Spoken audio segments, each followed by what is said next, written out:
And the New York Knicks are NBA champions for the first time in 53 years since 1973. I wear my Jalen Brunson jersey for a reason. Let's go, Knicks. What an incredible season from the New York Knicks. What an incredible playoff run. Knicks went 16-3 in this playoff run. The 3 games they lost by a combined 6 points. They win the finals in 5 games. All the comebacks. You come back from down 22 in game 1 of the East Finals. You won game 4 against Cleveland on the road by 26 points.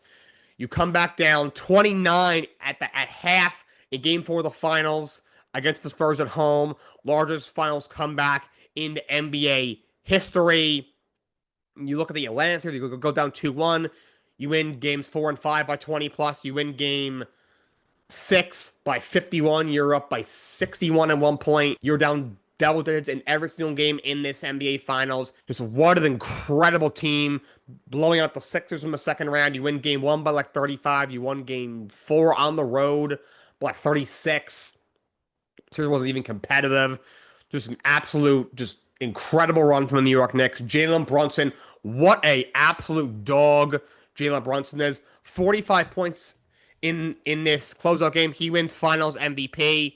He averaged 32 in the Finals, 45 in the closeout game. He is one of 4 players, and only other guard besides Michael Jordan, to have 45 in a closeout game in the NBA Finals.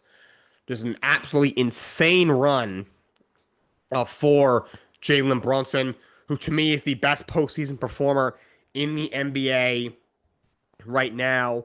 And there's so many crazy stats about Jalen Brunson. I'm trying to pull up one right now. He had 29 in the second half of Game 5. It's most points in the second half of a finals game in the modern era.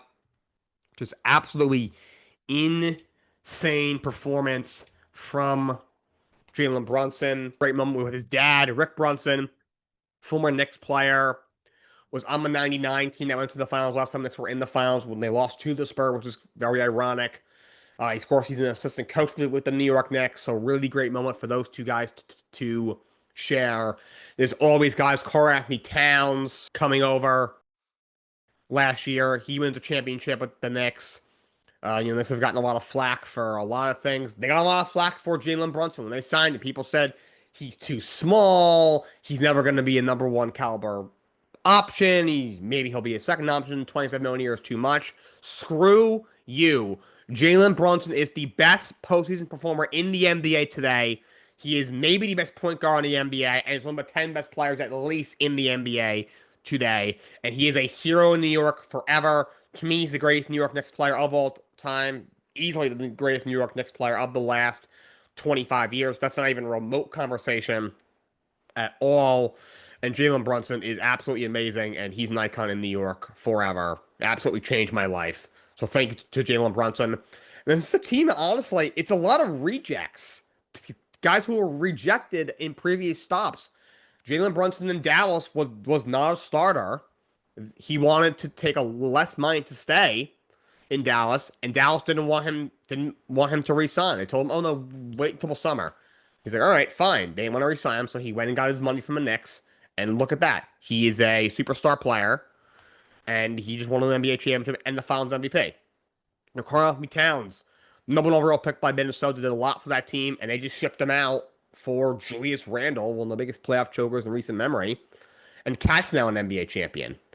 But it becomes ironic that, remember Jimmy Butler had that whole rant he wanted out of Minnesota. Of that 2018 Minnesota team, Karl-Anthony Towns has a ring. Andrew Wiggins has a ring with Golden State a couple years ago. Jeff Teague has a ring with the Bucks in 2021. Jimmy Butler does not have a ring. Just putting that out there. Mikal Bridges was a guy who was a high draft pick by the Phoenix Suns. Was there kind of as a role player. They didn't value him super highly.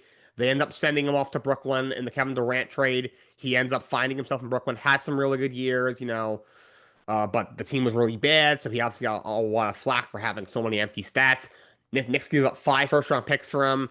They got a lot of flack for it. That one was pretty rightfully so. 5 first-round picks for a guy in Mikal Bridges, who's kind of just an above-average player, is a little much, but they won an NBA championship.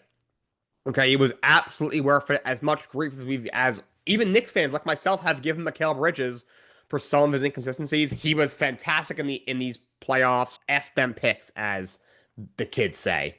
And Josh Hart, a guy who was drafted by the Lakers, never really found his groove there. Obviously, was on the Villanova team with Dante, with Brunson, with Bridges. Is very close with Mikal Bridges, very close with Jalen Brunson. And, never really found his footing in LA. Ended up getting shipped off to Portland, where he, again, was just kind of a bench player, didn't accomplish a whole lot. Ends up in New Orleans, where, again, he was just kind of a role player, didn't value him very highly. Knicks took a shot on him, trading a first-round pick for him, and holy moly, was that a game-changing trade, as he has completely found himself one of the best defensive players in the NBA, one of the best role players in the NBA, has become a full-time starter, a fan favorite, one of the more likable guys in the entire league. And you just look at the role players. Deuce McBride, a guy who, very good college player. Not a lot of teams thought very highly of him. Knicks took a chance on him, and he was a relatively key role player for the Knicks this season and the last few seasons. Landry Shamet, a guy, was drafted. He was in Philly. Didn't get a whole lot of minutes. He was in Phoenix on that finals team. That team went to the finals in 21, lost to Milwaukee. Didn't get a lot of minutes. Kind of bounced around the league. He ends up in New York. Tibbs didn't play him a lot last year. And then this year, he comes back on a veteran minimum. He scratched him close just to make the roster after Malcolm Brogdon ended up retiring in preseason. And what a year that guy had as a 3-and-D piece. Missed 1-3 all of the conference finals against Cleveland. What a bench player he was this year. And even Mitchell Robinson, this guy's been here 8 years. He's been through all the 17, 18, 21 win years, all the injuries, the stuff with Embiid a couple of years ago. To get his revenge on Embiid in the second round was awesome. To see him get that offensive rebound off the missed free throw in the last 25 seconds was awesome. And good for him, a guy who in his NBA draft interview was drafted in the second round in 2016, said he was going to deliver a title to New York. And he ends up winning a ring with the New York Knicks 8 years later. So a really cool moment for Mitchell Robinson, the guy who has stayed true to the Knicks through all this. And, through all of the movement with the roster, there's been a lot of it with these New York Knicks teams over the last few years. Jose Alvarado, is another guy who Leon Rose went and got the trade deadline this year. Really good asset management to trade Gershon Yabusele, to move him to the Chicago Bulls, to get back a player, to get back a late round pick, and then flip that player and that pick to New Orleans Pelicans for Jose Alvarado. So you, in essence, traded Gershon Yabusele for Jose Alvarado. Alvarado's a much better player than Yabusele, much better fit from a New York Knicks team. And remember, in Game 4, in that comeback, he hit some big shots late. An ultimate vibes guy, really good defensive player, kept a lot of these younger guys in check. And he's a really good basketball player and a really solid bench piece. And good for Leon Rose for making the move to get him. Really good fit. He's like a Josh Hart, very similar player to Josh Hart. High energy guy, so when Hart comes out, Alvaro can come in and kind of play the same role, occasional three, really good defense, and just a high energy guy that can, spark a team, and he has done that throughout his tenure with the New York Knicks this season. So what a team. And kudos to Mike Brown. He did a really good job in these playoffs. A lot of people weren't sure about the head coaching hire, how the search was conducted. It was a truly upgrade over Tom Thibodeau, and he ended up being an upgrade over Tom Thibodeau because he won a championship and Tom Thibodeau didn't. And I love Tibbs. He's a Knicks legend forever as a head coach, but Mike Brown got a championship, which only, one or two guys in the history of the NBA have done with the New York Knicks. So Mike Brown's going to be a legend in New York forever. Oh, I can't forget about OG Anunoby. Knicks trading RJ Barrett and Emmanuel quickly for him, paying him all that money. He turned into an outstanding player, one of the best two-way players in the NBA. The game-winning tip-in Game 4 in the last second of the game. That's going to be one of the greatest plays in Knicks history for a long time.